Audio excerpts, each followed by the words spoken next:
Assalamualaikum warahmatullahi wabarakatuh. Ada satu jenis pohon yang disakralkan oleh orang-orang Yahudi, dan pohon yang mereka bilang dikeramatkan ini memiliki hubungan dengan hadis Nabi Shallallahu Alaihi Wasallam. Pohon ini dibenci oleh umat Islam karena pohon ini menjadi satu-satunya penolong dari kaum Yahudi ketika dunia telah berada di ambang kiamat kubra. Dan untuk itu, dalam video ini kita akan membahas tentang pohon Gharqad. Ada sebuah hadis sahih yang menceritakan tentang pohon ini, di mana Nabi Muhammad SAW menyampaikan peristiwa yang belum terjadi, bahkan di zaman kita pun masih belum terjadi. Tapi dipastikan peristiwa ini akan terjadi ketika akhir zaman nanti. Namun, mungkin saja banyak dari umat muslim yang belum mengenal hadis ini. Tapi umat lain, yaitu bangsa Yahudi, mengambil manfaat dari hadis ini.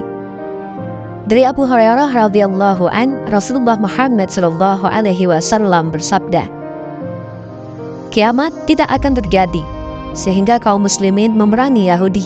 Lalu kaum muslimin akan membunuh mereka sampai setiap orang Yahudi bersembunyi di balik batu dan pohon. Tetapi batu dan pohon itu berkata, 'Wahai Muslim, wahai hamba Allah, ada orang Yahudi di belakangku. Kemarilah dan bunuhlah dia, kecuali pohon Gharqad, karena ia adalah pohon Yahudi.'" Hadis riwayat Bukhari dan Muslim.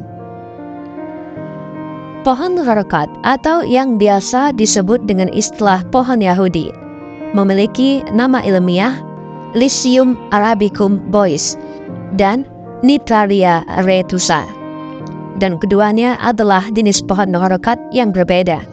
Artinya, tanaman Gharqad ini memiliki dua jenis.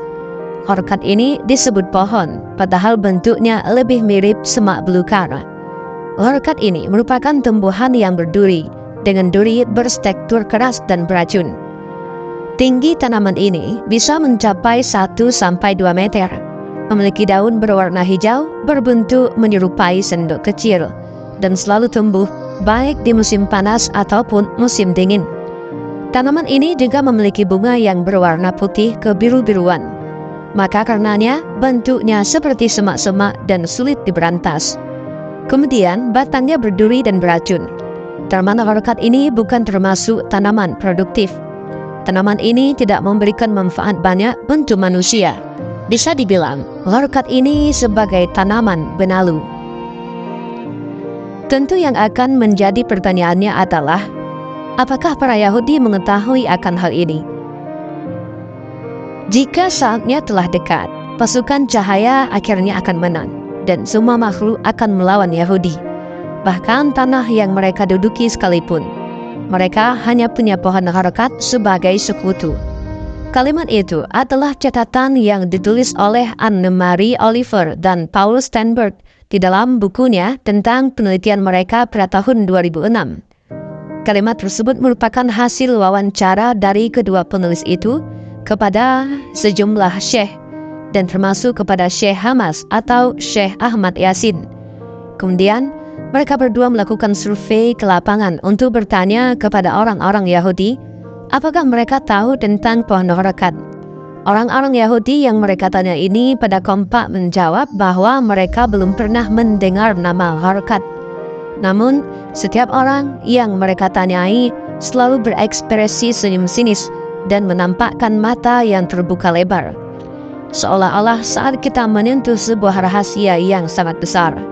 Artinya, sebenarnya orang-orang Yahudi itu tahu akan pohon itu, tetapi mereka memilih untuk tidak berbicara lebih banyak kepada publik mengenai pohon Gharqad ini. Dari hasil penelitian Anne-Marie Oliver dan Paul Steinberg, mereka mengatakan bahwa Israel menanam pohon tersebut di sekeliling pemukiman mereka di tepi barat dan Gaza untuk menciptakan mandala magis yang melindungi mereka dari serangan. Beberapa lainnya menyatakan bahwa pohon tersebut ditanam di sekeliling bangunan penting Israel seperti Knesset dan Museum Israel. Ada juga yang mengatakan bahwa pohon ini ditanam di gerbang Herodes dan yang lainnya mengklaim bahwa pohon tersebut sebenarnya bukanlah pohon, tetapi semak-semak yang biasa ditemukan di luar gerbang Yerusalem. Kawasan ini dipercaya oleh muslimin yang nantinya akan menjadi tempat pertarungan Nabi Isa dan Dajjal yang didukung oleh orang-orang Yahudi. Di sanalah Nabi Isa akan membunuh Mesias palsu yang mengaku sebagai Tuhan, sampai orang-orang Yahudi berkata, "Tuhan kita telah mati." Dan apakah para Yahudi ini melakukan penanaman massal tentang pohon harakat ini?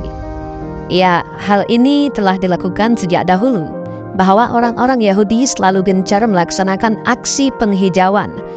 Tujuan yang mereka sampaikan ke publik adalah supaya udara gersang di negeri itu bisa menjadi sejuk.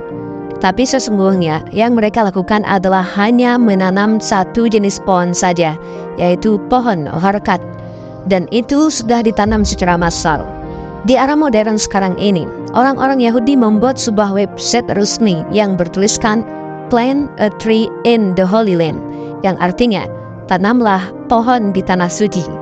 Ketika kita masuk ke dalam website tersebut, kita langsung ditawarkan untuk ikut menghijaukan tanah suci. Sebagai umat Islam, kita pasti senang mendengarnya. Bagaimana tidak? Kita bisa ikut andil dalam program penghijauan tanah Palestina. Tapi bukan itu maksud mereka. Di website tersebut kita ditawarkan beberapa pilihan. Mau menanam pohon ukuran S, M, L, atau yang besar yaitu XL, dengan mengirimkan donasi mulai dari $3 saja. Dan sebenarnya, dari dana tersebut, mereka berencana hanya akan menanam satu jenis pohon saja, yaitu harakat. Tetapi tanpa kita sadari, kita sedang memberi perlindungan untuk Yahudi, dan mungkin saja ke depannya orang-orang Yahudi sedang mempersiapkan kegiatan yang lebih masif untuk menanam pohon ini di segala tempat di negeri Palestina. Kita sebagai umat muslim telah mengetahui bahwa Nabiullah Isa bin Maryam akan membunuh Dajjal di pintu gerbang Lot Palestina.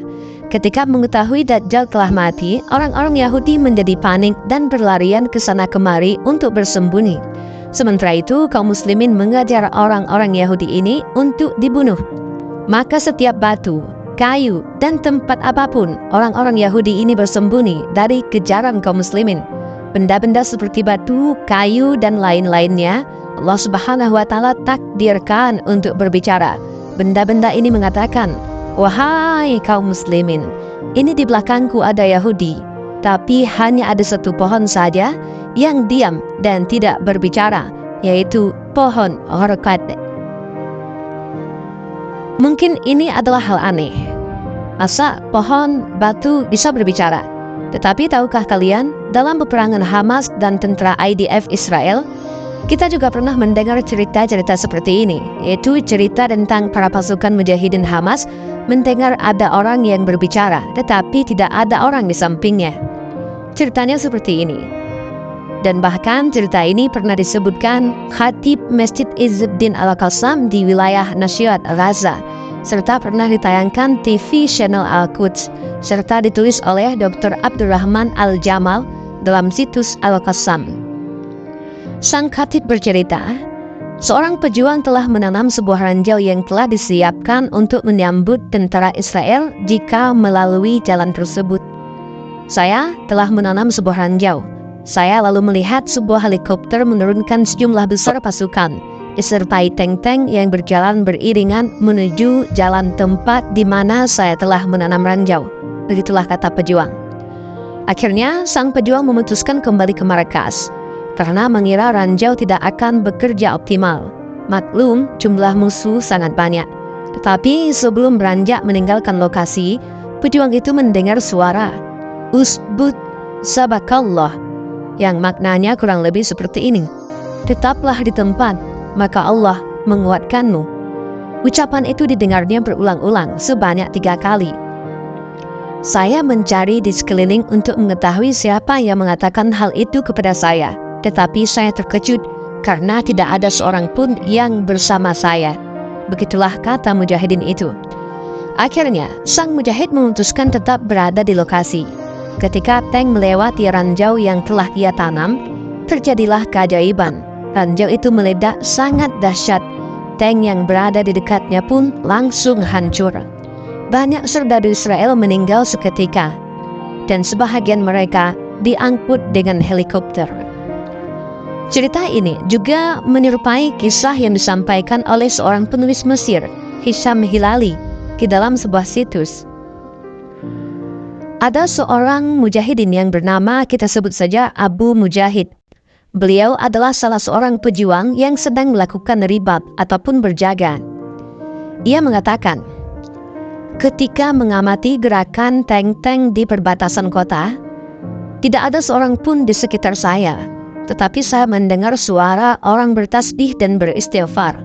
Saya berkali-kali coba memastikan asal suara itu, namun tak ada siapa-siapa kecuali bebatuan dan pasir.